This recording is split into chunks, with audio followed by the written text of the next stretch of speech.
Hello అండి. Cabbage జంతికలను ఎప్పుడైనా చేశారా అండి? లేకపోతే ఒక్కసారి ఈ వీడియో చూసి మీరు కూడా ట్రై చేయండి. క్యాబేజీ స్మెల్ అనేది రాకుండా ఎంతో టేస్టీగా క్యాబేజీ జంతికలనైతే నేను మీకు వీడియో ద్వారా చేసి చూపిస్తున్నానండి. ఎవరికైతే క్యాబేజీ అంటే ఇష్టం ఉండదో అలాంటి వారికి స్నాక్స్ రెసిపీ చేసి పెట్టండి.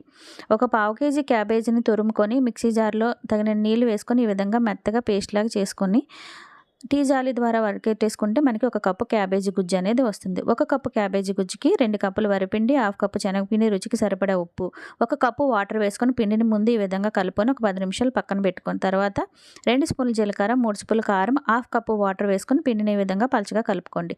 డీప్ ఫ్రైకి సరిపడా ఆయిల్ పెట్టుకోవాలి. ఆయిల్ అనేది హీట్‌గా ఉండాలి. వేసుకునేటప్పుడు సిమ్‌లో పెట్టుకోండి. వేయించుకునేటప్పుడు మీడియం టు హై పెట్టుకొని ఈ కలర్ వచ్చేంత వరకు ఫ్రై చేసుకొని ప్లేట్‌లోకి తీసేసుకోవడమేనండి. అంతే చూసారా ఎంత సింపుల్‌గా అయిపోయిందో క్యాబేజీ రెసిపీ. మీరు కూడా ట్రై చేయండి, టేస్ట్ చేయండి. నేను చేసిన జంతికలు నచ్చితే ప్లీజ్ నా ఛానల్‌ని సబ్స్క్రైబ్ చేయండి. Thank you.